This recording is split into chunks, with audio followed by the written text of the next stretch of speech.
हम लोग क्या बोलते हैं, इनर्शियल फ्रेम ऑफ रेफरेंस क्या रहता है बच्चे, इसमें रिलेटिव वेलोसिटी 0 या रेस्ट, या वो बॉडी मोशन में ही नहीं है। पर इनर्शियल फ्रेम की एक और खासियत थी कि न्यूटन्स लॉ जो है वो एप्लीकेबल है, और जितनी भी फोर्सेस शो करते हैं बेटा वो रियल है। जितनी भी फोर्सेस शो करते हैं बेटा वो रियल है। जितनी भी फोर्सेस को शो करते हैं बच्चों वो क्या है, रियल। ठीक है। और इसके हिसाब से मैंने कल जो एग्जांपल करवाया था बेटा उसको फिर से एलैबोरेट करते हैं, एग्जांपल को फिर से एलैबोरेट करते हैं। एग्जांपल को मैंने बताया गया था कि ट्रेन इधर को एक्सलरेट कर रही है और इसके अंदर एक सिंपल पेंडुलम है जो बॉब होता है ना, इसको बोलते हैं ये। और ये बेटा इधर को एंगल थीटा है बच्चे, ये एंगल थीटा है। अब तुम्हें इनर्शियल फ्रेम के बारे में बोला जा रहा है, तो इसका मतलब समझते हो, ये ट्रेन जो है बेटा ये आगे को जा रही है एक्सेलरेशन के साथ, और तुम ग्राउंड पे खड़े हो बेचारे, ग्राउंड पे खड़े हो, तो तुम रेस्ट पे हो। जब तुम रेस्ट पे हो मतलब ये इनर्शियल फ्रेम आ गया। इनर्शियल फ्रेम से तुम इसमें कौन कौन सी फोर्सेस को देख पा रहे हो, तो तुम बोल रहे हो एक तो mg रहेगा और एक टेंशन रहेगा। एक mg रहेगा और दूसरा कौन सा रहेगा बेटा, टेंशन। तो इस वजह से जब तुम इसका डायग्राम बनाओगे बेटा, इसको तुम बोलते हो FBD। FBD होती है क्या, फ्री बॉडी डायग्राम। FBD क्या होता है बेटे, फ्री बॉडी डायग्राम। और ये जो तुम्हारे पास फ्री बॉडी डायग्राम है इसके अंदर टेंशन इधर को लग रहा है और जो mg है बेटा वो नीचे को लग रहा है। F फोर्स लग रही है, F फोर्स लग रही है, टेंशन इधर को लग रही है और mg इधर को लग रहा है। फिर यहां पे तुम लाइन ड्रॉ करोगे बेटा ऐसे करके, और ये एंगल यहां पे देखो, यहां पे तो ये एंगल तुम्हारे पास थीटा आ गया। तो ये t का कॉम्पोनेंट इधर कितना आ गया, t sine theta, t sine theta. और इधर कितना आ गया बेटे, t कॉस थीटा। इधर कितना आ गया, t कॉस थीटा। और ये बेटा जो बॉडी है ये इधर को एक्सेलरेट कर रही है बेटा, ये बॉडी इधर को एक्सेलरेट कर रही है, क्योंकि इसको तो यही दिख रहा है ना, ये बॉडी इधर को जा रही है एक्सेलरेशन के साथ। तो तुम इसको थोड़ा सा सिंपलीफाई करोगे तो ये वाली डायरेक्शन तुम्हारे पास हॉरिजॉन्टल होती है और ये वाली डायरेक्शन तुम्हारे पास वर्टिकल होती है। तो जब तुम हॉरिजॉन्टल डायरेक्शन की बात कर रहे हो तो बच्चे तुम्हारे पास क्या आ रहा है, तुम्हारे पास आ रहा है t sin theta is equal to what, mass into acceleration. और एक आ गया वर्टिकल, तो ये आ गया t cos theta is equal to what बेटा, mg। ये हमारा कल का लेक्चर था बेटा जो हमने कल सीखा था इनर्शियल फ्रेम से। अब मैं तुम्हें 1 मिनट का दे रहा हूं टाइम, और उस 1 मिनट के अंदर अंदर नॉन इनर्शियल फ्रेम का डायग्राम ड्रॉ करो। मैं फिर बाद में कॉपी पे ड्रॉ कर रहा हूं, ठीक है बेटा। Okay start. बच्चों कर लिया ड्रॉ? Yes sir. ओके अब देखो एक जबरदस्त पॉइंट बेटा, जबरदस्त जबरदस्त जबरदस्त। अब तुम बोल रहे हो नॉन इनर्शियल फ्रेम क्या है।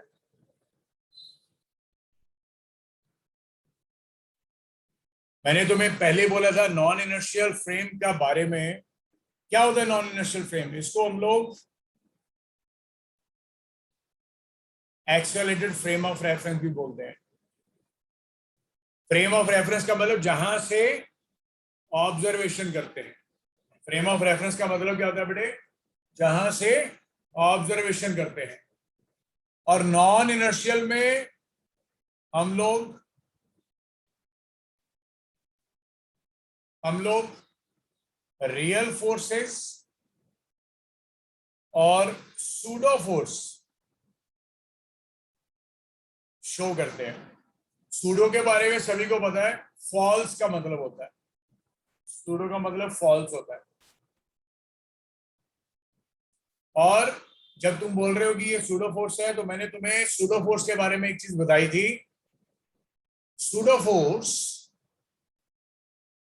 Always acts on a body, it always acts on a body in a direction opposite to the direction of motion of the system. Direction of motion of the system. हम लोग real forces show करते हैं और pseudo force, पर pseudo force हमेशा किधर लगती है? किधर को लगती है बेटा? In a direction opposite to the direction of motion of the system. System के बिल्कुल डायरेक्शन ऑफ मोशन के ऑपोजिट लगती है। अच्छा, मेरा पॉइंट सुनो, जबरदस्त वाला सुनो बच्चों। अब तुम बोलोगे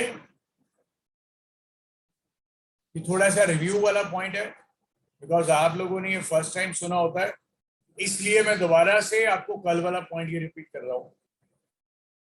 ये देखो बेटा, ये आ गया, और ये बेटा पेंडुलम इधर आ गया तुम्हारे पास, ये इधर आ गया। अब तुम ऑलरेडी इसके अंदर हो बेटा। ये जो गाड़ी जा रही है ना, ये वाली गाड़ी जा रही है, तुम ऑलरेडी इसके अंदर हो। और जब तुम ऑलरेडी इसके अंदर हो तो तुम क्या ऑब्जर्व करते हो? सीधी सी बात है, जब ये एक्सेलरेट करेगा तो तुम्हारे ऊपर एक पीछे को फोर्स लगता है, पता है ना? पता है ना, जब गाड़ी के अंदर हमें झटका लगता है, तो गाड़ी अगर आगे को जा रही है, हमें झटका किधर लगता है? पीछे को लगता है। तो ये झटके का नाम तुम रखते हो सूडो फोर्स। इसका नाम तुम रखते हो सूडो फोर्स, और जिसकी वैल्यू क्या होती है? मास इंटू एक्सेलरेशन, पर एक्सेलरेशन किधर को? ऑपोजिट डायरेक्शन में। और बेटा वेट mg नीचे को लग रहा है, और बेटा ये एंगल थीटा, और ये टेंशन आ गया t। तो जब तुम इसका ग्राफ, या सॉरी इसका जब तुम FBD फ्री बॉडी डायग्राम बनाते हो, तो इधर को तुम्हारे पास टेंशन आता है, ये एंगल थीटा आता है, ये MA आता है, और ये mg आता है। ये t cos थीटा, और ये t sin थीटा। ये t cos थीटा और ये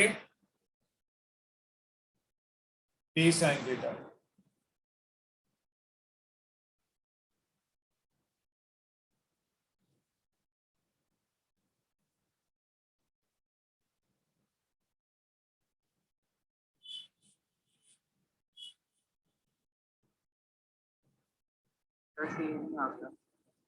हाँ,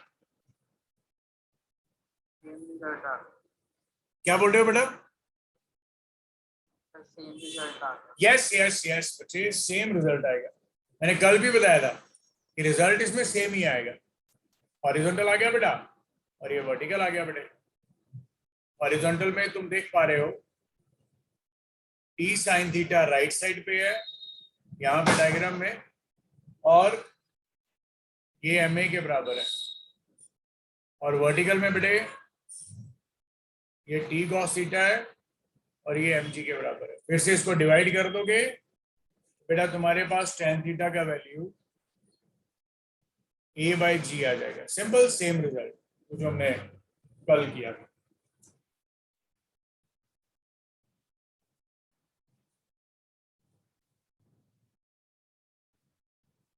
सो I hope this thing is clear to you. अब मैं तुम्हें ना एक थोड़ा सा जबरदस्त क्वेश्चन बताने वाला हूँ बेटा, बहुत बढ़िया क्वेश्चन है वो। मतलब वो ना इतना जबरदस्त क्वेश्चन है कि मैं क्या बताऊं यार, बाद में बताता हूँ क्या है, पर अभी तुम्हें मैं क्वेश्चन बता रहा हूँ बेटा। ये देखना एक बार, ये इस क्वेश्चन को सॉल्व करेंगे, आराम से सॉल्व करेंगे, समझ के करेंगे, जबरदस्त।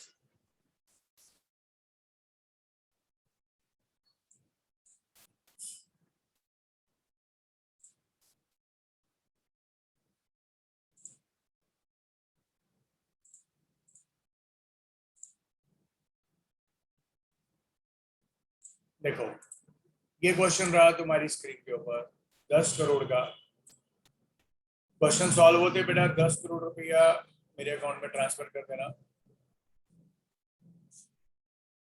बेटे क्वेश्चन दिख रहा है बच्चों, क्वेश्चन दिख रहा है? चलो 5 करोड़ तो ट्रांसफर कर दो अभी, कोई क्वेश्चन आपको दिखा दिया। देखो मेरे को पता है बेटा, टेंशन ना लो, कोई बात नहीं। सुनो, अब 10 करोड़ की चिंता छोड़ दो, क्वेश्चन को ध्यान में देते हैं। तुम्हें ये जो पॉइंट शेयर करने लगा हूं ना मैं, पहले मेरे पॉइंट को सुनना, फिर तुम्हें अच्छे से क्लियर होगा। देखो यहां पे ना बेटे तुम्हें 30t दिया गया है, 30 × t। टी बोले तो टाइम, टी बोले तो टाइम। टाइम जैसे जैसे बढ़ता जाएगा फोर्स बढ़ता जाएगा। टाइम हो गया जैसे मान लो 0, पर 0 पे बोला जा रहा है कि इसको ना ऐसे ही पकड़ के रखा हुआ है, ये तुम्हें दे रखा है t0 पे, इस पे फोर्स लग रही है। और ये नहीं कि ये t0 पे फोर्स लगी नहीं रही, लग रही है, पर ये यहीं पे है। अब हुआ क्या, तुमने इस पे फोर्स लगाना शुरू किया। कैसे, मैं एक एग्जांपल शेयर करता हूं। मान लो यहां पे कोई ब्लॉक है बेटा, तुम उस ब्लॉक पे फोर्स लगा रहे हो, ऊपर को आहिस्ता आहिस्ता बढ़ा रहे हो। फिर एक इंस्टेंट आएगा जब ये ब्लॉक थोड़ा सा उठ जाएगा, यहां से थोड़ा सा, तो जैसे ही उठ जाएगा तो उस टाइम पे नॉर्मल रिएक्शन क्या हो जाएगा बेटा, 0। बताओ एक बार, समझ लगा ये वाला पॉइंट कि नहीं बच्चों? बच्चों, ओ बच्चों, ये समझ लगा पॉइंट तुम्हें? भाई भाई सिंपल सी चीज है यार, क्या करते हो बेटा, क्या करते हो? देखो इसमें सोचना क्या है यार, घर पे काम किया करो, थोड़ा सा पता लगता है। इस बॉडी को ऊपर को उठाओ, जब ऊपर को उठाओगे तो बच्चे ये यहां से लिफ्ट हो गया ना थोड़ा सा बॉडी ग्राउंड से। और बेटे जब ग्राउंड पे कोई बॉडी रखा होता है तो ग्राउंड उसको ऊपर को देता है नॉर्मल रिएक्शन। पर अगर वो बॉडी ग्राउंड से थोड़ा सा भी ऊपर चला जाए तो उसका नॉर्मल रिएक्शन क्या हो जाता है बच्चे, 0। मेरे को ये बताओ, ये चीज क्लियर हुआ?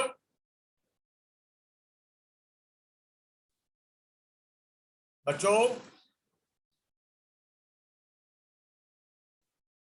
थोड़ा बताओ यार, सारे बच्चे, सारे सारे जल्दी जल्दी बताओ ना बेटा, जल्दी जल्दी बताओ, जल्दी जल्दी, शाबाश। यस, मैंने क्या बोला? अगर कोई बॉडी ग्राउंड के ऊपर रखा है तो ग्राउंड उसको नॉर्मल रिएक्शन देती है। पर अगर कोई बॉडी तुम्हारे पास ग्राउंड को टच नहीं कर रहा तो इसका नॉर्मल रिएक्शन 0 हो जाता है। वेट तो लग ही रहा है, वेट का तो कोई दिक्कत ही नहीं है, पर यहाँ पे कुछ ना कुछ एक्सटर्नल फोर्स लगा रही होगी अपने, ठीक है, इस वजह से। अब पॉइंट सुनिए मेरा जो कहा जा रहा है इसमें। देखिए बेटा क्वेश्चन क्या दिया गया है, यही क्वेश्चन है, कुछ नहीं करना और, ठीक है। देखो कहता है 2 ब्लॉक्स हैं ए और बी, ओके,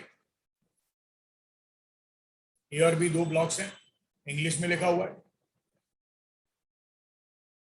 और दोनों के मासेस दे रखे हैं। m1 ऑब्वियस है ए होगा, m2 ऑब्वियस है 4 होगा।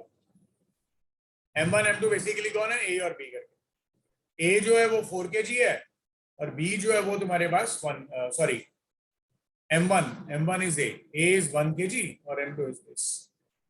अब देखो फिर क्या बोला गया बेटा, कहता है दो पुलीज है पी और क्यू, ये वाली देखो, ये वाली पुली सारी की सारी और ये वाली पुली सेकेंड, दो पुलिस है पी और क्यू, और हमें दिया गया ये लाइट और फ्रिक्शनलेस है, ये दिया गया है और ये हॉरिजॉन्टल सरफेस पे रेस्ट कर रहे हैं और पुलिस को पकड़ के रखा हुआ है, स्ट्रिंग जस्ट टॉट है, मतलब स्ट्रिंग्स के अंदर टेंशन है, स्ट्रिंग्स के अंदर टेंशन है। अब हुआ क्या सुनो, जब T0 हुआ तो हम लोगों ने फोर्स के बारे में बात किया,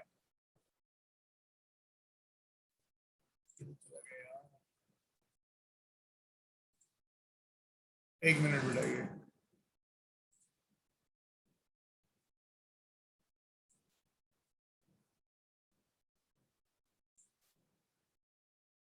क्वेश्चन को लिखना नहीं है, बस ये सीधा तुम्हें दिख जाएगा उसके ऊपर ही स्क्रीन पे।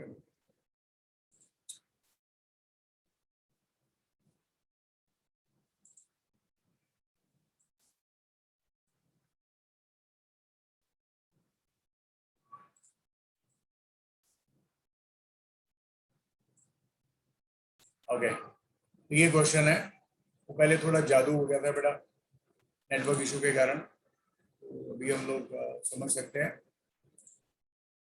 देखिए, तो ये तुम्हारे पास दो ब्लॉक्स आ गए बेटा, और यहां तक हमने पढ़ लिया था, और स्ट्रिंग शॉर्ट है, ये बात है, दो पुलिस पी और क्यू दे रखी है, ठीक है बेटा।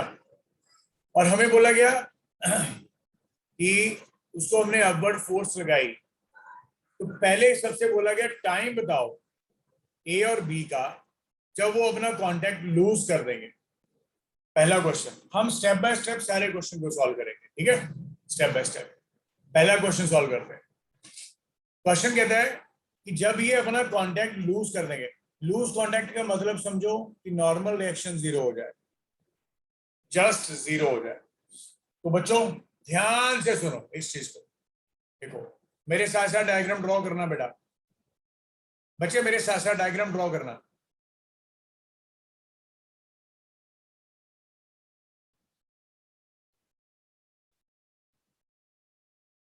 जब तुम मेरे साथ साथ डायग्राम ड्रॉ कर लोगे तो तुम्हें ये क्वेश्चन भी समझ लग जाएगा, ये क्वेश्चन में दिया क्या गया है।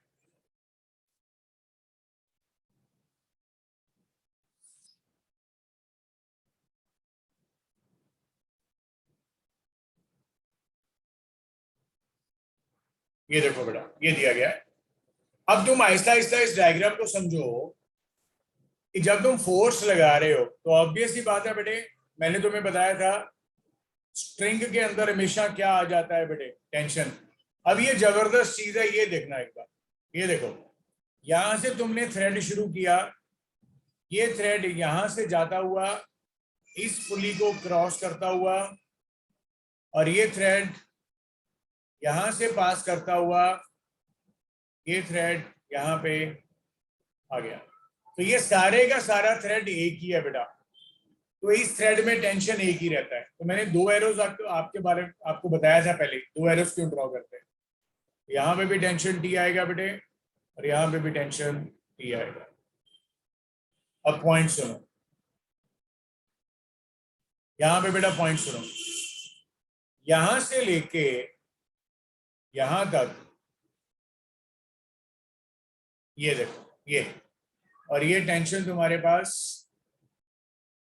टी है, ये वाली, ठीक है बेटा। तो बच्चों ये तुम्हारे पास टेंशन कितना आ गया, टी टी टी, क्योंकि ये मासलेस पुली है, ये पी और क्यू मासलेस पुली है। पी और क्यू जो है, मैंने तुम्हें पहले बोला है, हम लोग हमेशा पुली को मासलेस मानते हैं, तो इस वजह से पुली पी के लिए for pulley P upward force is 30T and downward force is 3T। यहां से बचे T का वैल्यू तूने निकाल दिया 10T। अब देख जबरदस्त पॉइंट, अब तेरे को बोला गया, अब यहां पे देख ये T लग रहा है, ये T लग रहा है, तो ये टेंशन कितना आया 2T, और ये आया T। अब डायग्राम में देखो, अब जब तुम बी के लिए बात कर रहे हो, बी के लिए, तो बी के लिए तुम्हारे पास क्या फोर्स लग रही है, 2T, और इसका बी का मास कितना है बच्चों, 4 kg।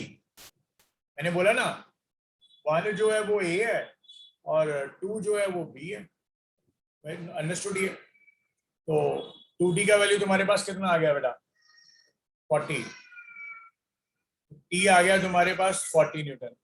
लॉजिक बहुत सिंपल है, जब टेंशन की वैल्यू 40 न्यूटन होगी तब ये बी का नॉर्मल रिएक्शन 0 हो जाएगा। और फॉर ए, ए के लिए टी है और टी का वैल्यू तुम्हारे पास ये 1 kg है बेटा, तो उसका कितना आ गया, 10 न्यूटन। तो जब टेंशन की वैल्यू तुम्हारे पास 10 न्यूटन हो गया तो ए का नॉर्मल रिएक्शन 0 होगा। तो तुम्हें सबसे पहले पता लग ही रहा है बेटा, सबसे पहले दोनों में से किसका नॉर्मल रिएक्शन 0 होगा, ए का या बी का बेटा, बेटा ए का होगा कि बी का होगा, नहीं बेटा, देखना बेटा 10 न्यूटन जो है, 10 बड़ा होता है यार, छोटा होता है बड़ा होता है 10। टी का वैल्यू तूने निकाला तो है 10T, 10T कितना आ गया, 10 न्यूटन। टी कितना आ गया, 1 सेकेंड। तो 1 सेकेंड के अंदर ए में ऐसा आ जाएगा कि इसका नॉर्मल रिएक्शन ए का 0 हो जाएगा, ए का नॉर्मल रिएक्शन 0 हो जाएगा। और 2T का वैल्यू 20 आ गया, ये 20 आ गया बेटा, है ना, 2T इज 40, तो T कितना आया 20। अब T का वैल्यू तुमने निकाला हुआ है 10T होता है, सो 10T का वैल्यू तुम्हारे पास 20 आ गया, तो यहां से T आ गया 2 सेकेंड्स। लॉजिक सुनो, सबसे पहले नॉर्मल रिएक्शन किसका 0 हुआ, ए का, बाद में बी का 2 सेकेंड में, और 3 सेकेंड के बाद तो ऑब्वियस है ये तीनों बॉडीज ऊपर को चली गई। अब ये धरती को त्याग के ऊपर चले गए, अब सारी बॉडीज ऊपर चली जाएंगी। बच्चों ये पॉइंट क्लियर हुआ सभी को,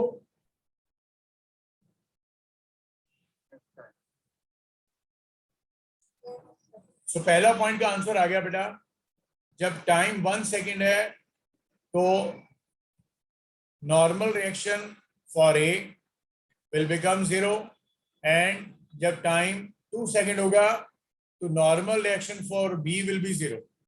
इसका मतलब ये है ए लूजेस कांटेक्ट, इसका मतलब क्या है, बी लूजेस द कांटेक्ट, पर 2 सेकेंड, पहले सेकेंड में नहीं। और अगर टाइम का वैल्यू लेस देन 0 है तो नॉर्मल रिएक्शन जो है वो 0 के बराबर नहीं है। अगर टाइम, सॉरी बेटा, लेस देन 1 सेकेंड है, अगर टाइम का वैल्यू लेस देन 1 सेकेंड है, 0 से बड़ा पर 1 से छोटा, तो नॉर्मल रिएक्शन दोनों के लिए 0 नहीं है। पर जैसे 1 सेकेंड हुआ तो ए का नॉर्मल रिएक्शन 0, जैसे 2 सेकेंड हुआ तो बी का नॉर्मल रिएक्शन 0। आई होप ये पॉइंट सभी को क्लियर हो गया है अच्छे से बच्चों। Yes sir. बेटा क्लियर हो गया सभी को पॉइंट ये वाला,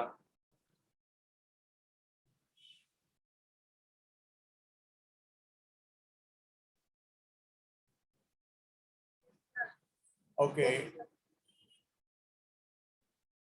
ओके गुड। किसी को कोई डाउट और क्वेरी है, वंशिका बेटा अगर तुम्हें कोई डाउट या क्वेरी है तो बता सकते हो।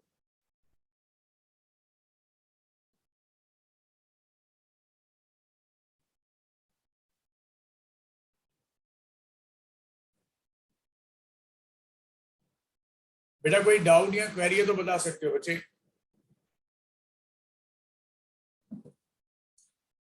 सौरेश, समर्थ, जसलीन, गरिमा, अनुश्री, एंजल, चेतन, विक्रम, नहीं, अभिनव, ओके ओके। वंशिका बेटा क्लियर हो गया तेरे को ये वाला पॉइंट, ओके। तो ये फर्स्ट क्वेश्चन था बेटे हमारे पास। अब देखिए सेकंड क्वेश्चन, हमें बोला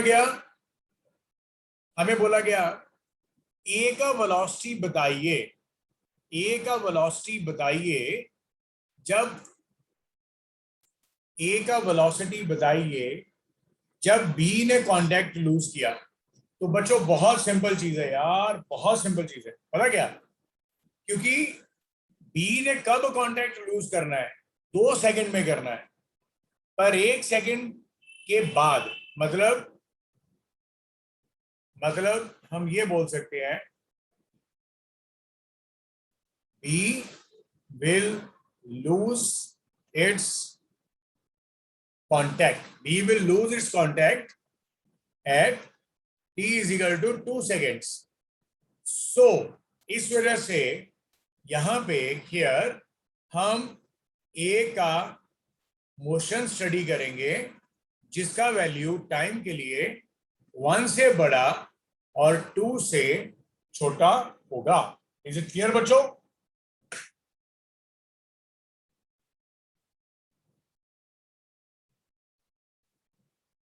बेटा क्लियर हो गया ये वाला पॉइंट?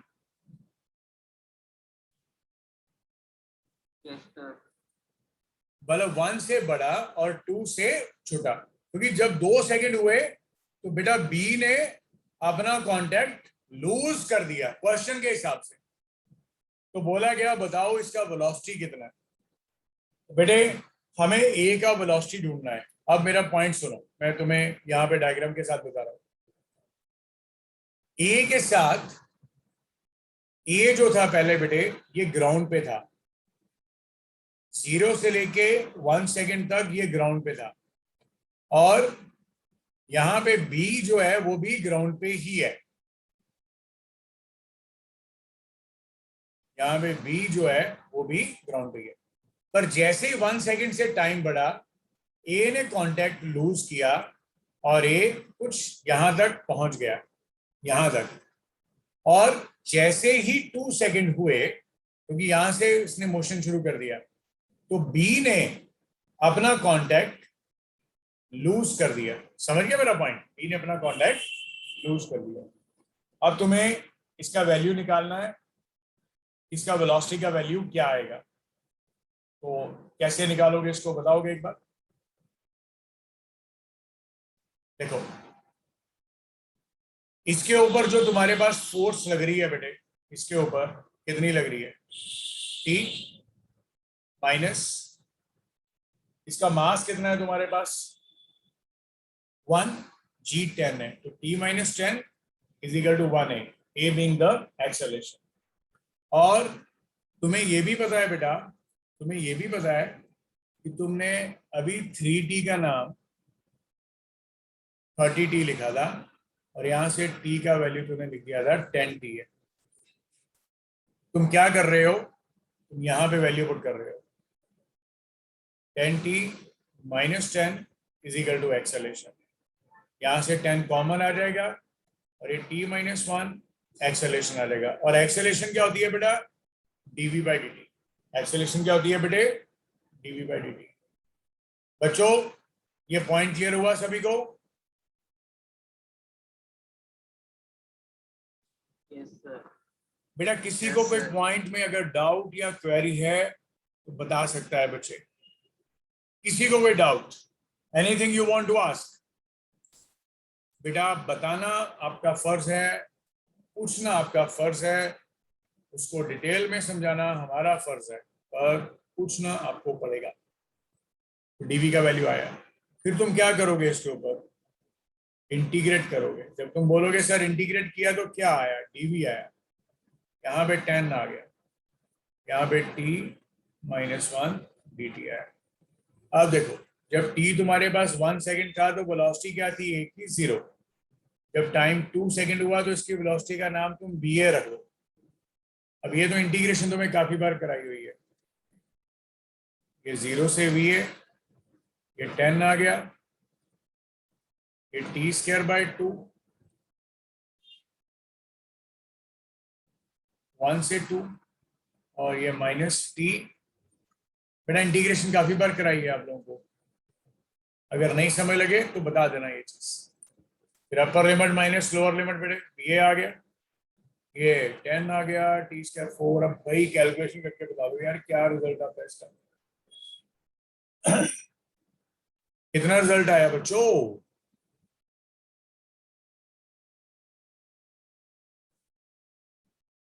2 स्क्वायर 4 आया, माइनस आया 1, 4 माइनस 1 आया 3/2।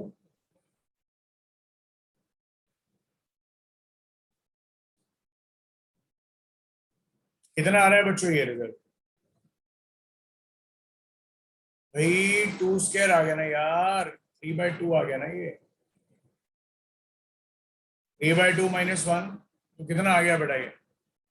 5 आ गया ना बेटा। 2 एलसीएम आ गया, 3 माइनस 2 1, 1/2, फिर 2 आ गया, 2 के साथ इसके साथ कट गया।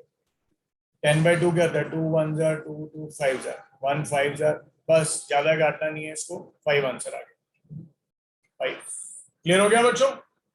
अब मैं तुम्हें इसका नेक्स्ट पार्ट जो है इसका तुम खुद से करना। मैं इसके नोट्स शेयर करूंगा अभी आप आज आपके साथ। Today I will share the notes, okay? If you have not written this question, no very problem, आपको वीडियो तो मिलना ही मिलना है, पर इसका डाउट मैं तुम्हें जो इसका नोट्स है वो तुम्हें शेयर करूंगा थोड़ी देर में। चलो एक और कॉन्सेप्ट देखो, अब एक और इसका थर्ड और फोर्थ पार्ट तुम करके दिखाना मेरे को। देखो एक और क्वेश्चन है, कॉन्सेप्ट है ये चीज। देखो बेटा, मैं इसका नाम रख रहा हूं नॉर्मल कॉन्स्टेंट। नॉर्मल कांस्टेंट में याद रखना इसका मतलब क्या होता है। नॉर्मल कांस्टेंट का bodies remains in contact, bodies remains in contact. Simple simple सा पॉइंट है बेटा। देख, तुम्हारे पास एक ये ब्लॉक है बेटे और एक तुम्हारे पास ये ब्लॉक है। तुम फोर्स लगा रहे हो, मान लो तुमने जो फोर्स लगाया तो ये ब्लॉक इधर को v1 स्पीड से गया, ये 1 ब्लॉक, ये 2 ब्लॉक इधर को v2 स्पीड के साथ गया। और हम ये बोलते हैं if bodies remain in contact, remain in contact, अगर ये बॉडीज कांटेक्ट में रह रही हैं तो इनके point of contact must have same velocity. So point of contact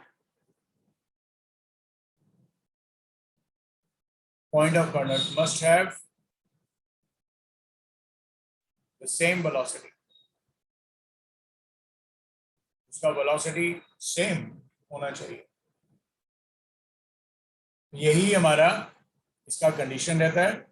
तुम ये बोल दो इनका वेलोसिटीज सेम होता है। वेलोसिटी सेम का मतलब होता है मैग्नीट्यूड और डायरेक्शन सेम। इसका एक्सेलरेशन सेम होता है, वही मैग्नीट्यूड और डायरेक्शन सेम, इनका डिस्प्लेसमेंट भी सेम होता है, तभी ये दो बॉडीज कांटेक्ट में रहती है। मतलब पॉइंट सुनो, ये जो 1 है इसकी भी इधर को वेलोसिटी और 2 की इधर भी इसको, तभी तो ये दोनों इक्वल होंगे। बच्चों ये पॉइंट क्लियर हुआ सभी को? बेटा ओ बेटा, बेटा क्लियर हुआ ये वाला पॉइंट? सर नहीं क्लियर हुआ? सर ओके, क्या पॉइंट नहीं क्लियर हुआ बेटा? बताओ एक बार बच्चे, कौन सा पॉइंट नहीं क्लियर हुआ बेटा? बोलो। सर यही वाला जो आप समझा रहे हो। नहीं बेटा, मैं कह रहे, मेरे कहने का मतलब है, मेरे कहने का मतलब है बेटा, ये जो पॉइंट मैं समझा रहा हूँ इसमें कौन सा पॉइंट, क्या वर्डिंग नहीं समझ लगी? सर ये x वाला। अच्छा एक्स वाला, ओके बेटा। देख, इसका मतलब ये है कि ये देख, ये पॉइंट है बेटा तेरे पास एक बॉडी का, और चल मैं तेरे को बताता हूं। तूने फोर्स लगाया, जब तूने फोर्स लगाया, ये बात तो पक्की है, तुम किसी भी पॉइंट की बात कर लो, ये वाले पॉइंट की बात कर लो, ठीक है? तो जब तूने फोर्स लगाया बेटा, तो ये ब्लॉक जो है बेटा ये आगे को आ गया। अभी ठीक है, क्लियर हुआ? तो बेटा ये जो ब्लॉक है ये यहां से यहां तक गया, राइट? ये वाला पॉइंट, ये डिस्प्लेसमेंट आया इसका। क्लियर हुआ बच्चे? Yes sir. अभी मेरा पॉइंट सुन। अगर तुम यहां पे 2 ब्लॉक्स को लगा दो, अगर तुम यहां पे 2 ब्लॉक्स को लगा दो, तुम बोल दो सर मैंने फोर्स लगाया, तो मैं बोलूंगा ठीक है बेटा फोर्स लगा दिया, तो क्या करें फिर? तुमने बोला सर ये देखो, एक ये ब्लॉक आ गया और एक ये ब्लॉक आ गया। ठीक है बच्चे? Yes sir. अभी मैं क्या बोल रहा हूं बेटा, इसमें मैं क्या बोल रहा हूं तेरे को, मैं ये बोल रहा हूं जैसे तुम्हारे पास ये वाला पॉइंट था, इस बॉडी का ये वाला पॉइंट, तो ये वाला पॉइंट यही आ गया ना बेसिकली, मतलब बॉडी तो वही है, कलर ही मैंने चेंज किया बेटा यस सर किया। टेक्नोलॉजी से। ठीक है, तो बेटा यहां से लेके यहां तक ये पॉइंट मूव किया, एक्स डिस्टेंस x1। अभी क्लियर हुआ पॉइंट? यस सर हो गया। तो बच्चे सेकंड पॉइंट तुम्हारे पास ये वाला था जो बिल्कुल इसके साथ टच में है, इनके बीच में दूरी बिल्कुल भी नहीं है, तो ये वाला पॉइंट है तुम्हारे पास आ गया x2, ये वाला। तो क्योंकि ये पॉइंट ऑलमोस्ट ऐसे जुड़े हैं, बिल्कुल ऐसे, इनके बीच में दूरी है ही नहीं, तो तुम क्या बोलोगे? x1 और x2 दोनों इक्वल है। अभी समझा? यस सर समझ गए। वेरी गुड बच्चों, सभी को पॉइंट पता लग गया? ओके बेटा, बहुत बढ़िया, बहुत बढ़िया, बहुत बढ़िया, बहुत बढ़िया। अब देखो आगे हमारे पास जैसे ही क्वेश्चन है, किसी को कोई डाउट है, क्वेरी है तो बता दो।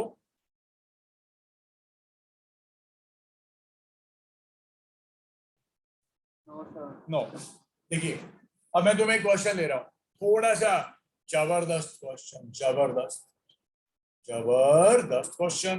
देखो क्या है, देखो ये आ गया बेटे ऐसे, और तुमने एक ऐसे करा कंसिडर, ये वाला पॉइंट, ये वाला, ठीक है, और एक तुमने ड्रॉ किया बेटा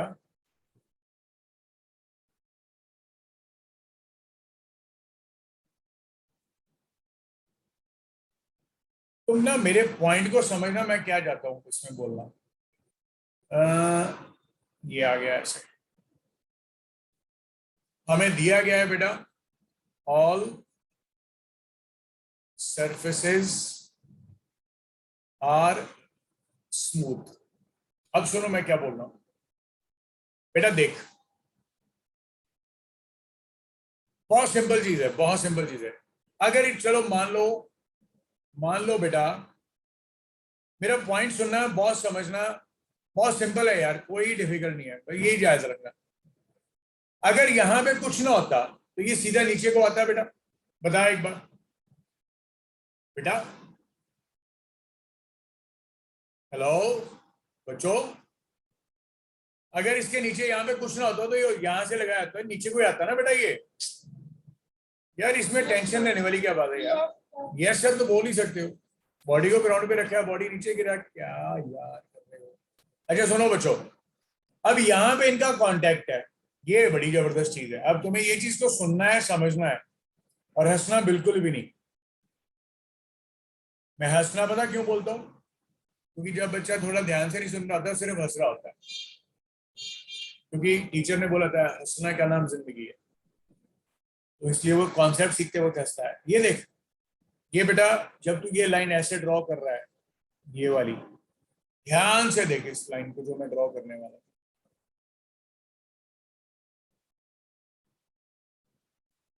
ये वाली लाइन, और इसका परपेंडिकुलर बेटे ऐसे आएगा,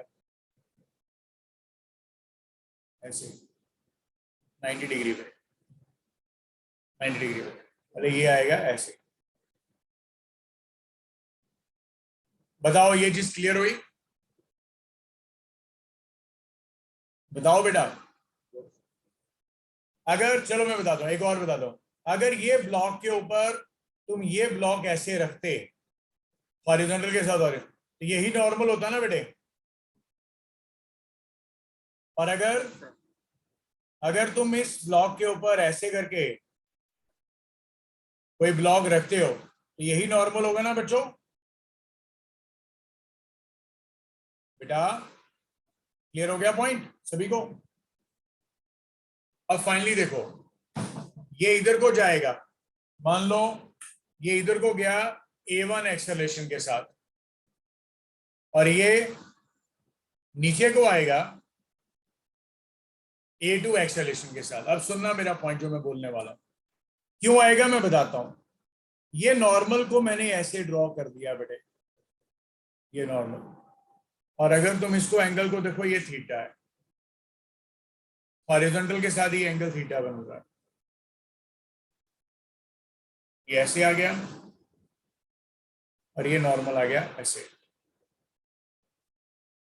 इस सरफेस के हिसाब से ये वाला। मैं कलर्स को चेंज कर देता हूं बेटा आपकी नॉलेज के लिए, ताकि तुम्हें ये चीज जबरदस्त वे में समझ लगे। ये देखो, ये ब्लू बना दिया मैंने, और बेटा ये जो ब्लैक ड्रॉ किया ये तुम्हारे पास नॉर्मल है। बहुत जबरदस्त चीज यार, जबरदस्त। अब ये तेरे पास एंगल आ गया बेटे थीटा, हॉरिजॉन्टल के साथ ये एंगल कितना आ गया बेटा? थीटा। और ये आ गया तुम्हारे पास इधर। अब लॉजिक सुनो, सुनो बच्चों,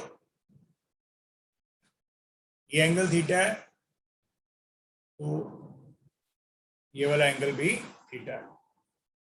अब यहां से जो रेड है, रेड रेड नीचे को आ रहा है बेटा, कितनी एक्सेलेरेशन के साथ? A2 के साथ। और बेटे A1 जा रहा है इधर को, राइट साइड में, कितनी एक्सेलेरेशन के साथ? A1 के साथ। बच्चों क्लियर हुआ ये वाला पॉइंट सभी को? Yes sir. Yes sir. Great great, बहुत बढ़िया यार, बहुत बढ़िया। फिर से सुनो, ये पॉइंट था बेटा। देखो थोड़ा डिफिकल्ट कॉन्सेप्ट कोई भी होता है, डिफिकल्ट नहीं होता है, थोड़ी सी अंडरस्टैंडिंग की होता है, ठीक है। किसी बच्चों को ये समझ नहीं लगता है, मैं लॉजिक बता रहा हूँ। पर आप मान लो आपको जो चीज आप दिमाग में विजुअलाइज कर पा रहे हो, शायद बेटा आप लोगों ने इस चीज को पहले नहीं ऑब्जर्व किया, तो आप उसके ऊपर ज्यादा स्टिक ना रहो। जो आपको जैसे जैसे बताया जा रहा है साथ में हंसते रहो, कोई प्रॉब्लम नहीं है, पर चीजों को साथ साथ सीखते रहो। अब ये लाइन मैंने ड्रॉ किया, ये वाला। अब मैं तुम्हें यहाँ पे एक बार फिर से ड्रॉ करके दे रहा हूँ, फिर से, क्योंकि ये कॉमन सा पॉइंट है, मेरे को पता है सभी बच्चों के लिए कभी कभार डिफिकल्ट होता है जब घर पे खाना ना खाया हो या झगड़ा हुआ हो। नॉर्मल सी बात है, लॉकडाउन में झगड़े घर का आभूषण है, ठीक है। अच्छा सुनो, तुम लोगों के पास ये नॉर्मल है, ये वाला, जबरदस्त जबरदस्त जबरदस्त डायग्राम बन गई बढ़िया। ये देख, ये आ रहा है नीचे को, रेड वाला बॉक्स नीचे को आ रहा है A2 के साथ, और ये ब्लू वाला जो था इधर को जा रहा था A1 के साथ। और तूने जो ये जो लाइन ड्रॉ की थी, इसका हॉरिजॉन्टल के साथ तूने एंगल बनाया था थीटा, ये वाला।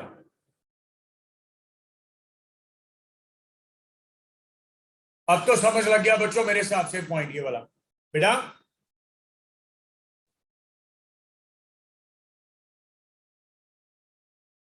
ये थीटा आ गया, तो ये आ गया नॉर्मल इस तरफ। तो तुम्हारे पास मैं बोलूंगा, मैं ये बोलूंगा बेटा फाइनली, इसी डायग्राम को ध्यान में रखते हुए, चलो जो ऊपर डायग्राम ड्रॉ कराई है उसी को देखते हैं ध्यान में, ये वाली। तो component of accelerations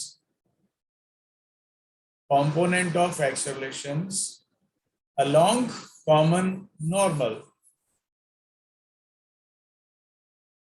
component of accelerations along the common normal, ये कॉमन नॉर्मल आ गया। तुम ये चीज बहुत जबरदस्त वे में समझ पा रहे हो। तूने ये नॉर्मल ड्रॉ किया, तूने इधर को A1 ड्रॉ किया,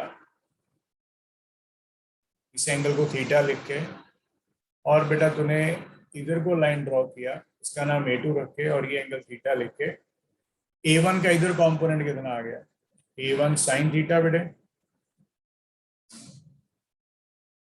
A2 का इधर कंपोनेंट कितना आ गया, A2 cos थीटा बेटा, और A1 का इधर कंपोनेंट कितना आ गया बेटे, A1 sine theta.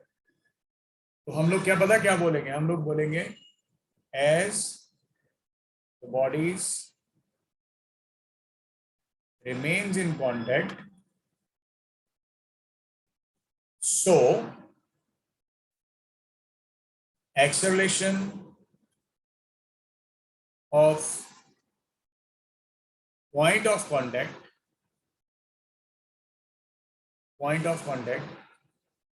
along the common normal will be equal होगी। इस वजह से तुम A1 साइन थीटा को A2 cos थीटा के साथ इक्वेट कर सकते हो। यहां से तुम A2 का वैल्यू अगर निकालते हो तो वो A1 tan थीटा आ जाएगा। आई होप बच्चों तुम्हें ये पॉइंट बहुत जबरदस्त जमा और क्लियर हो गया। इज इट क्लियर बेटा? बच्चों is it clear? Yes, sir. Okay great, बहुत बढ़िया। ठीक है, तो हम लोग हमारा बेटा जो कल का क्लास रहेगा, उस कल की क्लास में मैं थोड़े से क्वेश्चंस इस कॉन्सेप्ट के रिलेटेड, कांस्टेंट, नॉर्मल कांस्टेंट के रिलेटेड कुछ क्वेश्चंस कल करवाऊंगा। फिर तुम मान सकते हो कि हमारा जो लॉज ऑफ मोशन का जो फर्स्ट पार्ट है वो खत्म हो गया। उसके बाद हम लोग शुरू करेंगे फ्रिक्शन का कॉन्सेप्ट।